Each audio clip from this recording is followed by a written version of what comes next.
Hi అండి, అందరికీ నమస్తే. నేను మీ Harshitha. Welcome back to Harshi's kitchen. ఈరోజు మన కిచెన్లో ఉల్లి పరోటా ఏ విధంగా ప్రిపేర్ చేయాలో చూపించబోతున్నానండి. ఇది చాలా బాగుంటుంది. ఇది టిఫిన్లోకైనా లంచ్ బాక్స్లోకైనా క్విక్గా చేసుకునే బెస్ట్ రెసిపీ అని చెప్పొచ్చండి. చాలా టేస్టీగా ఉంటుంది.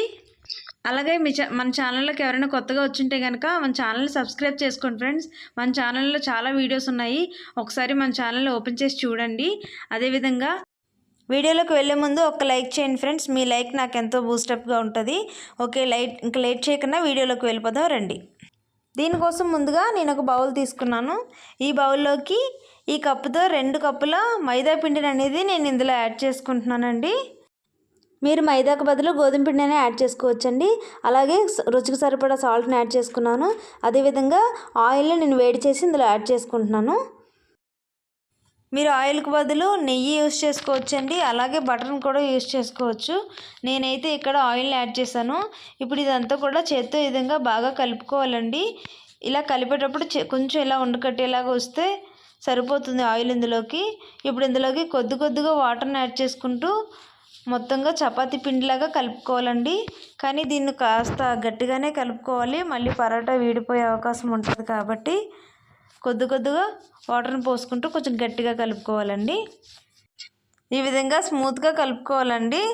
అంటే కొంచెం ఎక్కువ వాటర్ పడకుండా కొంచెం థిక్గా ఉండేలాగా కలుపుకోవాలి. ఇప్పుడు దీని మీద కొంచెం ఆయిల్ని అప్లై చేసుకుందామండి. పిండి అనేది ఆరిపోకుండా ఈ విధంగా ఆయిల్ చుట్టుపక్కల కూడా మీదన అప్లై చేసుకుంటూ ఇప్పుడు దీన్ని మూత పెట్టుకొని ఒక 20 నిమిషాల పాటు పక్కన పెట్టుకోవాలండి. ఇప్పుడు చిన్న సైజులో నేను 4 ఉల్లిపాయలు తీసుకున్నానండి. వీటిని పొట్టు తీసుకొని బాగా కడుక్కొని చిన్న ముక్కలుగా కట్ చేసుకుంటున్నాను. మీకు పెద్ద ఉల్లిపాయలు అయితే కనుక ఒక 2 తీసుకుంటే సరిపోతాయండి. వాటిని ఇలా చిన్న ముక్కలుగా కట్ చేసుకోవాలి. వీలైనంత చిన్న ముక్కలుగా కట్ చేసుకోవాలండి వీటన్నింటినీ కూడా. ఇప్పుడు వీటిని తీసుకొని పక్కన పెట్టుకోవాలి. ఇప్పుడు ఒక బౌల్ తీసుకున్నాను. ఇప్పుడు ఈ బౌల్లోకి చిన్న ముక్కలుగా కట్ చేసుకున్న ఉల్లిపాయలన్నింటినీ కూడా తీసుకొని ఇందులో యాడ్ చేసుకుంటున్నానండి. అలాగే కొద్దిగా కొత్తిమీరని యాడ్ చేశాను. చిన్న ముక్కలుగా కట్ చేసుకున్న పచ్చిమిర్చిని కూడా నేను ఇందులో యాడ్ చేసుకుంటున్నాను. ఇంకా కొద్దిగా రుచికి సరిపడా సాల్ట్ని యాడ్ చేశాను. అలాగే 1 table spoon garam masala, 1 table spoon ధనియాల పొడి, 1/2 టేబుల్ స్పూన్ మిరియాల పొడి, అలాగే కొద్దిగా డ్రై జింజర్ని కూడా యాడ్ చేసుకున్నానండి. ఇది 1/2 టేబుల్ స్పూన్ యాడ్ చేసుకున్నాను, ఎక్కువ అవసరం లేదు. అలాగే ఇందులోకి 1 టేబుల్ స్పూన్ జీలకర్రను కూడా యాడ్ చేసుకున్నాను. దీంతోపాటు 3-4 టేబుల్ స్పూన్ల శనగపిండిని కూడా యాడ్ చేసుకున్నానండి. ఇది వేపిన శనగపిండి అండి.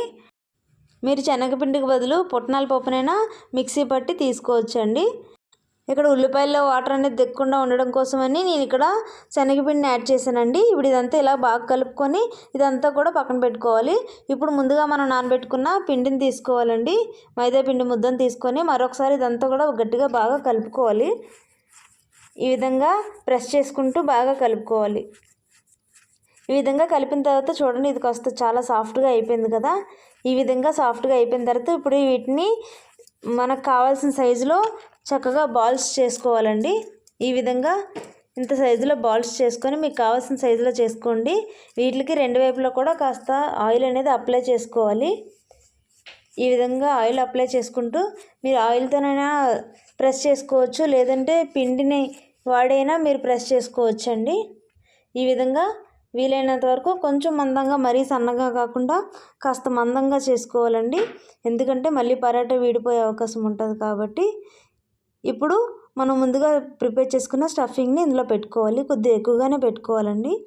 ఇప్పుడు వీటన్నిటిని కూడా ఈ వీడియోలో చూపిస్తున్నట్టుగా దగ్గరగా ఎడ్జెస్ అన్నీ కూడా ఈ విధంగా క్లోజ్ చేసుకోవాలండి. ఎడ్జెస్ అన్నీ ఈ విధంగా క్లోజ్ అయిన తర్వాత మనం చేత్తోనైనా ఇలా ఒత్తేసుకుంటే సరిపోతుందండి. చేత్తో ఒత్తుకున్నా పర్వాలేదు, లేదు అంటే కొంచెం పైన మళ్ళీ పొడిపిండి చల్లుకొని చపాతీ కర్రతో ఒత్తుకున్నా సరిపోతుందండి. ఇప్పుడు స్టవ్ ఆన్ చేసుకొని స్టవ్ మీద ప్యాన్ పెట్టుకొని ఆయిల్ని అప్లై చేసుకోవాలండి. ఈ ఆయిల్ అంతా ఇలా అప్లై చేశాక ఈ ప్యాన్ హీట్ అయిన తర్వాత మనం ఏదైతే పరోటా ప్రిపేర్ చేసుకున్నామో ఆ పరోటాని నెమ్మదిగా ఇందులోని వేసుకోవాలి. ఈ విధంగా వేసిన తర్వాత పైనుంచి కాస్త ఆయిల్ని వేసుకొని 2 వైపులా కూడా చక్కగా కాల్చుకోవాలండి. ఈ విధంగా 2 వైపులా తిప్పుకుంటూ కూడా కొంచెం ఆయిల్ని అప్లై చేసుకుంటూ కాల్చుకొని రెండు వైపులా తీసుకుంటే అంతేనండి. ఎంతో టేస్టీగా ఉండు ఉల్లి పరోటా రెడీ అయిపోయింది. చాలా టేస్టీగా ఉంటుందండి. మీరు క్విక్గా చేసుకుని పెట్టుకోవచ్చు. టిఫిన్కైనా లంచ్ బాక్స్లోకైనా పిల్లలైనా పెద్దవాళ్ళైనా చాలా ఇష్టంగా తింటారండి. ఓకే ఫ్రెండ్స్, మీకు ఈ వీడియో నచ్చితే కనుక లైక్ చేయండి, అలాగే సబ్స్క్రైబ్ చేసుకోండి. మీకు తెలిసిన ఫ్రెండ్స్ అండ్ ఫ్యామిలీ మెంబర్స్కి షేర్ చేయండి. ఇప్పటి వరకు నా ఛానల్కి సపోర్ట్ చేస్తున్న మీ అందరికీ చాలా థ్యాంక్స్ అండి. చాలా టిఫిన్ వీడియోస్ మన ఛానల్లో ఉన్నాయండి, చూసేయండి. Okay friends, thank you for watching.